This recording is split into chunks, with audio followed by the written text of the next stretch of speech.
meninggalkan ziarah kubur. Ziarah kubur, menurut ahli sunnah wal jamaah, ziarah kubur ini hukum dia sunat. Ziarah kubur Nabi itu hukum dia tersangat afdal, ya. Jadi dia ni bila pergi mana-mana pun dia tak akan lupa menziarahi kubur.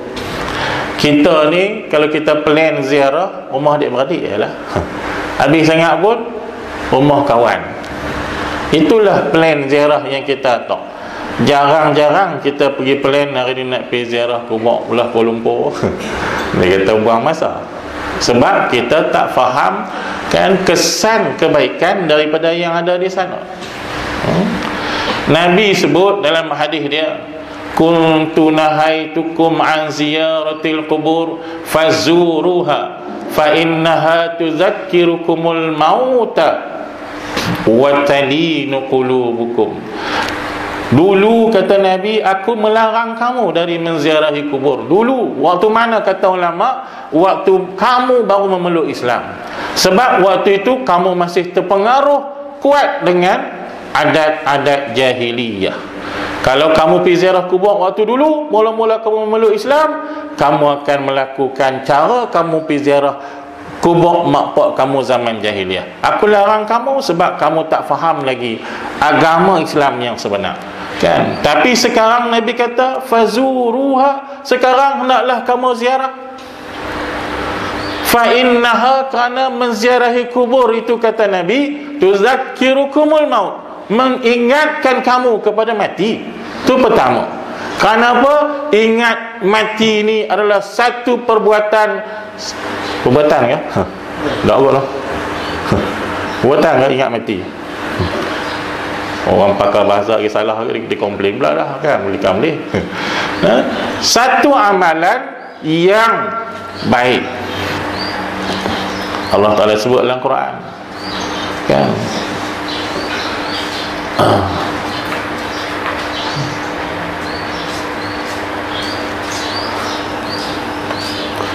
Allah mencela orang Yahudi dan Nasara yang mengatakan mereka itu benar, kan? Allah Ta'ala kata apa? Kan? Qul innal mauta allazi tafirruna minhu fa innahu mulaqikum. Sebelum tu Din, apa ayat dia? Sebelum tu fatamannawul maut tu, ayat tu, maka Allah Ta'ala kata, kalau kamu mengatakan kamu benar, fatamannawul mauta in kuntum sadiqin. Kalau kamu benar, kata kamu ni benar-benar orang yang mencintai Allah dan Rasul, hendaklah kamu bercita-cita mati. Allah Ta'ala sebut dalam Quran, hendaklah kamu ingat mati. Maknanya kalau kamu benar, kamu kena ingat mati. Maksudnya mengingati mati salah satu daripada perkara yang ada dalam syariat agama Islam, tuan-tuan dan puan-puan sekalian. Maka sebab itu Nabi kata ziarah kubur mengingatkan kamu kepada mati. Apa tujuan dia? Supaya kita tidak terus hanya melihat kepada kehidupan dunia semata-mata, tetapi kita akan melihat tentang bekalan-bekalan akhirat kita bila kita ingat mati. Betul tak? Ish, pahala dekat mana tak? Ish, amalan banyak mana dah ni? Bekalan nak masuk kubur ni ada tak ada ni? Kalau kita ingat mati. Kalau kita langsung tak ingat mati, yang tu lah, sampai tak kira siapa, kan? Orang berpilihan raya, dia bergaduh, kan? Lo ni kan dah jadi satu trend buruk dalam masyarakat Melayu yang penuh mengadap sopan kononnya dulu. Sekarang ni masyarakat Melayu yang macam tu pergi mana? Berkempen, bergaduh, berperang, baling botol ayak, baling batu, baling apa. Inikah cara budaya yang kita suburkan pada hari ini? Tak. Politik jenis apa macam ni? Kan? Yang inikah bekalan akhirat nak bawa pergi sana? Tak. Sampai orang sekarang tak tahu beza dah. Kita meletakkan kewarasan berfikir kita di bawah, dan kita meletakkan matlamat dan juga kemarahan atau amarah kita di tempat yang pertama. Ini tak betul. Bukan sebab itulah kita bila kita ziarah kubur, Nabi kata pertama ingat pada kematian. Bermakna kita ingat pula macam mana sembahyang aku, okey tak okey lagi, macam mana baca Quran aku, okey tak okey lagi, macam mana ibadat saya yang lain-lain, okey tak okey lagi. Bila kita renung tu semua, maka kita baru merasakan aku perlu menambahkan ilmu pengetahuan. Mengaji ni dia bukan ada tempoh masa, dan bukan hanya ditentukan kepada umur-umur tertentu dah. Sebab tu Nabi dah abang awal-awal kan, menuntut ilmu daripada buah ayat sampai ke liang lahat. Kalau boleh mengaji dalam kubur, mengajilah. Tapi dah mati tak boleh mengaji, ya. Yang kedua, watalinu qulubukum, kita pergi ziarah kubur itu melembutkan hati kamu, kata Nabi SAW. Dua ubat ini ada di klinik? Tak ada. Dua ubat ini ada di hospital. Bila kita pergi dapat ingat mati, lembut hati ni ada? Tak ada. Bila tak ada, bila ada di sana. Sebab tu dulu-dulu sebahagian orang rajin pergi ziarah kubur, sebab dua ubat ini ada di sana. Tapi pi tu ambil pengajaran lah. Kalau pi sembang ya, tak ada juga. Tak. Maka dia ziarah kubur orang soleh ni. Dia ziarah macam biasalah. Kalau orang soleh ziarah kubur, mula-mula masuk dia bagi salam dulu. Kenapa bagi salam? Paput habis dah. Ni siapa yang ajak bagi salam ni? Apa? Adin. Siapa yang ajak bagi salam pergi ziarah kubur ni? Siapa yang ajak? Tuan Mahathir ke? Ya. Nabi yang ajak, bukan orang lain. Siti Aisyah tanya, ya Rasulullah, aku nak pergi ziarah kubur, nak kata apa? Siti Aisyah lelaki perempuan? Siti Aisyah lelaki perempuan? Perempuan. Begitu pasal apa perempuan tak Nabi? Siti Aisyah bini Nabi, isteri Nabi pun pergi. Pasal apa ada ustaz larang orang perempuan pergi? Yang suruh mekit dia tak larang, yang pergi pasal malam dia tak larang. Jawab. Amboi. Tak betul tak? Isteri Nabi tanya Rasulullah, ya Rasulullah, aku nak pergi ziarah kubur ni, nak kata apa? Rasulullah kata, bacalah Assalamualaikum ya ahlad diyari wa inna insyaallahu bikum lahiqun. Nabi ajak Siti Aisyah tu. Nabi kata quli. Bahasa Arab quli itu merujuk kepada perempuan. Katalah engkau, katalah olehmu wahai Aisyah, Allah Assalamualaikum, sampai habis yang saya sebut tadi. Kalau Siti Aisyah tak boleh pergi ziarah kubur, Nabi kata hang je kata duk pergi buat apa? Pasal apa nak tanya pasal apa? Hang nak pergi buat apa? Kalau tak boleh, sebab tu hadis yang Nabi larang tadi, ulama ihtimalkan. Ada hadis memang Nabi larang, tapi ulama ihtimalkan sebab-sebab tertentu, kerana tertentu, tapi asal dia adalah harus. Sebab manfaat dia. Yang lelaki ni pergilah. Bila dia pergi, dia buat kerja dia, bagi salam, lepas tu doa kepada mereka apa semua. Dan letih duduk tu, dia pergi sandak dah tu pokok lena. Dia mimpi orang dalam kubur tu, Allah Ta'ala tunjuk pada dia, bangun semua. Duduk depan mereka tu ada satu talam cahaya, yang talam tu bercahaya, dan mereka gembira bila ada talam mereka bercahaya, tempat mereka elok.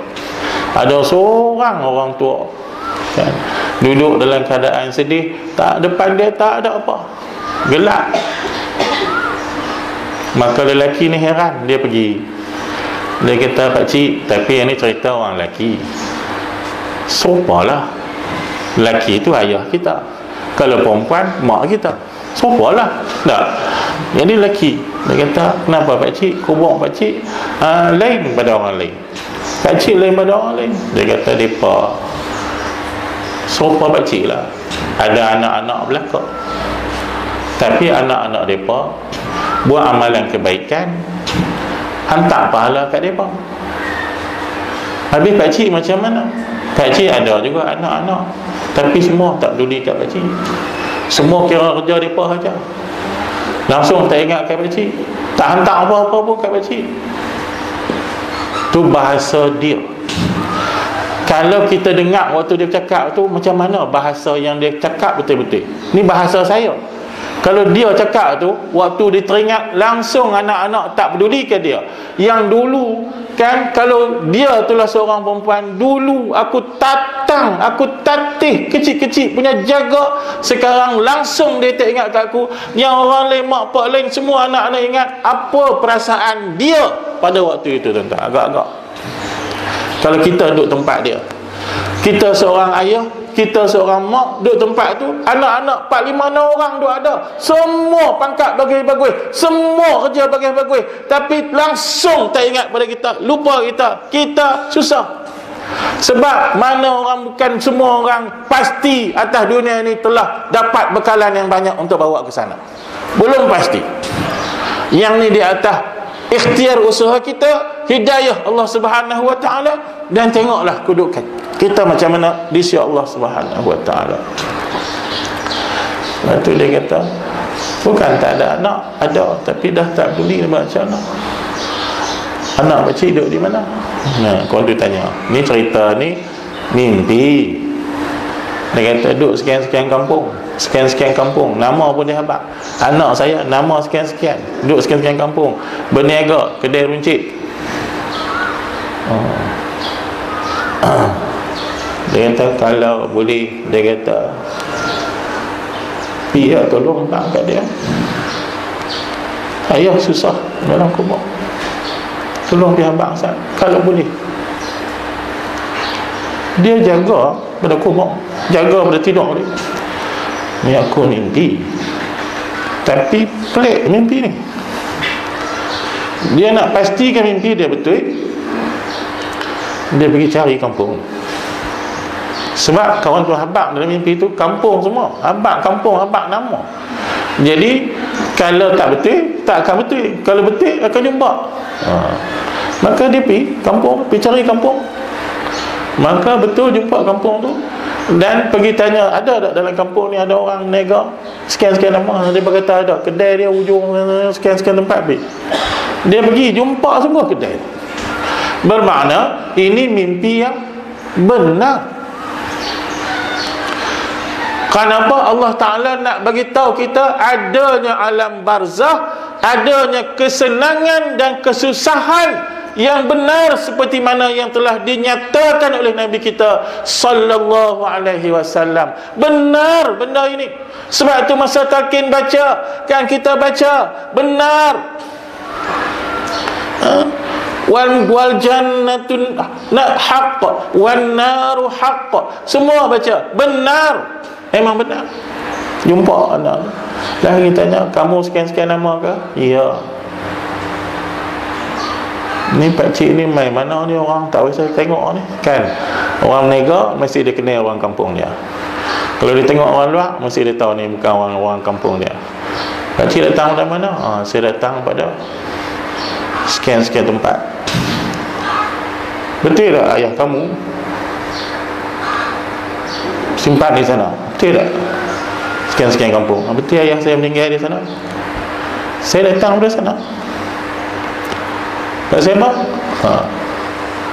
Dia cerita. Saya nak ceritakan satu kisah pada kamu yang saya datang ni bawa pesanan ayah kamu. Ini cerita yang bagaimana ayah dia tu dalam keadaan gelap dia tu pesan begitu. Kalau cerita ni tak benar, saya tak akan jumpa kamu. Anak dia barulah dengar tu, barulah terasa di hati dia, ya Allah Tuhanku, selama ni aku senang pun hasil jerit payah ayahku juga, waris harta dia juga, tapi terlupa kita. Kadang-kadang begitulah dunia kita. Bila dah kita mula-mula, kadang-kadang sebelum kita dapat satu kesenangan, kadang-kadang kita bercakap masih lagi berlapik. Kampung menega ni bila senang sikit, taklah payah teruk-teruk sangat nak buat ibadat, kan? Taklah kelang kabut sangat. Bila senang sikit, relax sikit. Dia kata mula-mula sebelum dia senang. Bila dia dah senang, dia tambah lagi satu cawangan. Bukan cawangan nak nu kan, dia tambah lagi satu cawangan, tambah lagi kedai satu lagi. Bila satu kedai duk berulang alik dua kedai, duk tak senang itu. Kampung esok kalau ada duit banyak sikit, senang nak mengaji. Rupanya lagi payah nak mengaji. Kadang-kadang dia jadi macam tu, tuan-tuan. Maka itulah kita pun kadang-kadang ada orang dia jadi macam tu. Memang mula-mula niat dulu, kalau senang, kalau bagus, kalau apa semua, nak buat kebajikan, nak mengaji, nak menuntut ilmu. Tapi kadang-kadang terlupa juga. Maka dia teringat bilang tu, ya Allah, aku terlupa ayahku. Tak tahu. Mana sebab kita pun tak tahu dia susah ke senang sana. Maka mulai pada hari itu dia pergi belajar baca Quran, mengaji Quran. Tu yang menega tadi. Okay. Belajar menega juga, pergi belajar baca Quran. Lepas tu belajar mengaji Quran. Sampai dia pandai baca Quran, maka dia berniaga tapi Quran duduk di tangan dia. Waktu orang beli, tak Quran. Waktu tak ada orang, baca Quran. Dan dia niatkan, ya Allah Tuanku, pahala bacaan aku ni aku hadiah ke ayah kita, mak kita. Kalau dah tak ada, inilah anak yang sangat bahagia, anak yang mengenang jasa mak dan ayahnya.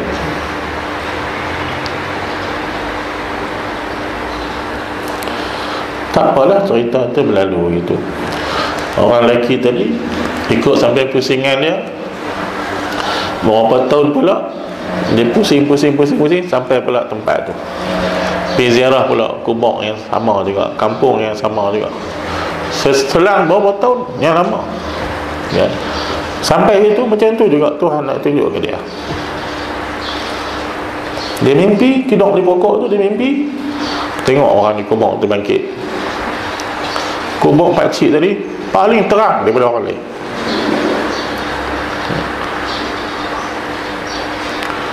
Oh, dia jumpa pakcik tu. Pakcik tu kata, terima kasih, tolong bagi tahu ke anak saya, alhamdulillah sekarang kubur saya terang pada orang lain. Sebab hari-hari anak dia hantar pahala. Untuk orang ada anak macam tu kan. Jadi kita masih ada kesempatan. Tak boleh baca, suruh orang yang boleh baca bagi. Buatlah pahala kebajikan-kebajikan yang dalam masa yang sama, bukan semata-mata untuk diri kita, untuk orang tua kita, untuk mak ayah kita. Kalau kita ada sifat kasih sayang kat mereka, Allah Ta'ala kasih sayang kat kita, maka pusingan itu pasti akan berlaku balik. Tuan-tuan, anak-anak kita, insya-Allah Tuhan akan campakkanlah hati mereka ada sifat kasih sayang pula kat kita. Tapi kalau kita biarkan ibu bapa kita terlantar di sana, lantak bila dah tak ada dah, Tuhan punya cerita dengan Tuhan, aku pula kan, mungkin pusingan tu juga berlaku pada kita bila kita mati. Anak-anak kita pula biarkan kita tanpa ada apa-apa yang dia nak hantar kita. Inilah keadilan Allah Subhanahu wa ta'ala. Jadi tuan-tuan dan puan, sebenar hari ibu ni, kalau ada mak kita masih hidup, pergi jumpa dia, peluk dia, cium dia, minta ampun, minta maaf kat dia. Dan ingat, jangan lagi mulai hari ini kata pun kat mak dan ayah kita. Kalau tak boleh minta uzur dengan cara yang baik. Kalau tak boleh mak suruh buat apa-apa tak mampu, minta uzur dengan cara yang baik. Jangan dan jangan hardik mereka. Dalam satu kitab yang lain ada seorang lelaki, dia nak pergi Mekah. Kalau tak silap saya dalam cerita tu, orang dulu-dulu belah-belah sana, belah negara Arab, dari Mekah dia orang pergi sendiri je, tak ada naik kenderaan apa, naik unta sampai tu tempat, tidur malam, lepas tu terus perjalanan. Betul lah kan. Sampai tu tempat malam dan disitulah dia berhenti, dia rehat, dia tidur di tempat tu. Rupanya tempat dia tidur tu tak jauh dengan satu perkuburan, tak jauh sangat. Bila dia tidur, rupanya malam dia dengar suara dia kubur menjerit, bunyi macam keldai,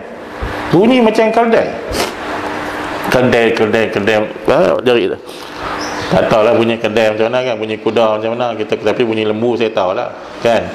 Ini lembu boh tu. Tapi bunyi kedai macam kedai tu menyerit. Dia kata malam-malam mana ada kedai.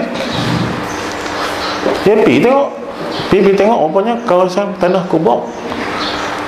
Seolah-olah suara tu keluar daripada tanah kubur, bukan daripada binatang. Rupanya tak ada binatang, daripada tanah kubur. Tu dia heran. Lepas tu dah lalu tu kawan tu tak puas hati lah kan. Dia tunggu siang hari, dia pergi jumpa orang kampung. Dia kata, sajalah nak tanya kan, saya dengar suara malam, suara keldai, dia kata, kat kubur. Ada pernah dengar apa ni? Dia kata memang kami pernah dengar, dan banyak juga orang dah cerita. Dia kata kisah dia, seorang lelaki yang marah kat mak dia. Pasal apa? Pasal mak dia selalu duduk suruh dia, selalu duduk marah-marah kat dia, suruh-suruh dia. Kadang-kadang bila budak dia nak mak jerit kan, marah, meletiak kan, meletiak, kadang-kadang jerit sikit, tempik sikit. Dia marah kat mak dia. Dia kata apa? Mak ni macam seorang keldai, mak ni hingat, meletiak macam keldai. Dia kata kat mak dia, macam keldai. Dia kata kat mak dia. Mak dia terasa kan dia kan. Maka itulah bila dia mati, akhirnya Tuhan bagi dia sakit awal, budak tu mati muda, muda. Lepas dia mati itulah duk dengar suara keldai itulah selalu. Bukanlah kerap sangat, tapi banyaklah orang dengar suara keldai itu. Sebab dia kata kat mak dia, cakap tempik macam keldai. Tuhan tunjuk di alam barzakh kan. Jadi itu peringatan bahawasanya mak dan ayah kita ni banyak jasa dia kepada kita kan. Tak kira lah, bukan sempena hari ibu kita refresh balik, tapi hari lain pun benda tu kena tanam selalu dalam hati kita, kasih sayang pada mak dan ayah kita. Tuan-tuan yang ada lagi, syukur pada Allah Ta'ala banyak-banyak, masih lagi boleh tengok muka mak kita dengan kasih sayang. Saya tak ada dah, cuma hang boleh doa sahaja. Tapi Alhamdulillah, sebelum mak saya meninggal, memang saya tengok dia dalam keadaan suka kepada saya. Itu aja yang saya tahu. Jangan dalam keadaan setengah orang ada mak meninggal, pesan ke anak dia yang lain, hang jangan abang kat abang hang kata aku mati. Sanggup kalau tuan-tuan jadi macam ni? Mak kita mati, dia pesan ke anak dia yang lain, hang jangan abang kat aku tu, kat abang hang, kat kakak hang kata aku mati. Biar kita mati kau tak apa. Pasal apa? Sebab dia marah kat kita, dia kecil hati kita. Jangan. Sebab yang ni nak selesaikan kes ni sangat payah. Sebab Allah Ta'ala letakkan kedudukan mak dan ayah kita di tempat yang sangat tinggi. Kata nak bahas sekalian, wallahu alam. Jadi doktor suruh saya ambil 20 minit, ni melarat ambil sejam kan. Ingkar arahan doktor tak apa.